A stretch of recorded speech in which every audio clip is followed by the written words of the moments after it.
In the ancient times, there lived a king named Sindbad in the Middle East. King Sindbad loved to hunt and travel, but most of all, he loved his pet falcon. He never separated from his falcon for a second, and he always drank water from a small golden bowl that had been tied around the falcon's neck. One day, the king went hunting with his falcon and servants, and the party caught a deer.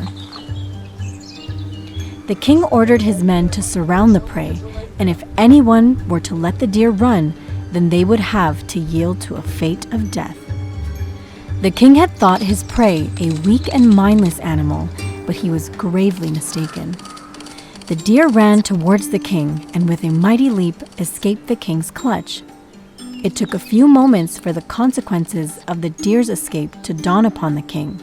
He realized that if he couldn't recapture the animal, then he would fall victim to his own orders. The king and his falcon rushed after the deer, and when they came upon the animal, the king ordered his falcon to attack the deer.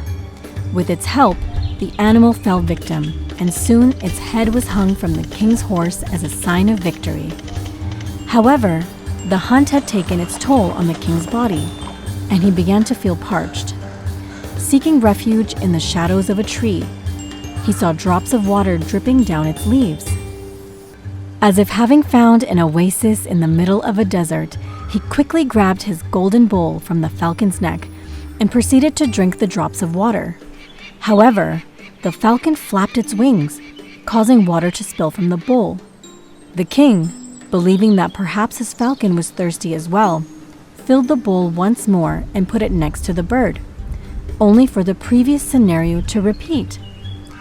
After witnessing the falcon's strange behavior for the third time, the king's bafflement gave rise to anger, and in the blink of an eye, the bird lost its life to the sharp blade of King's sword. At that moment, the king's eyes fell upon the top of the tree, and he saw a big, poisonous snake coiled on top as drops of venom dripped from its fangs.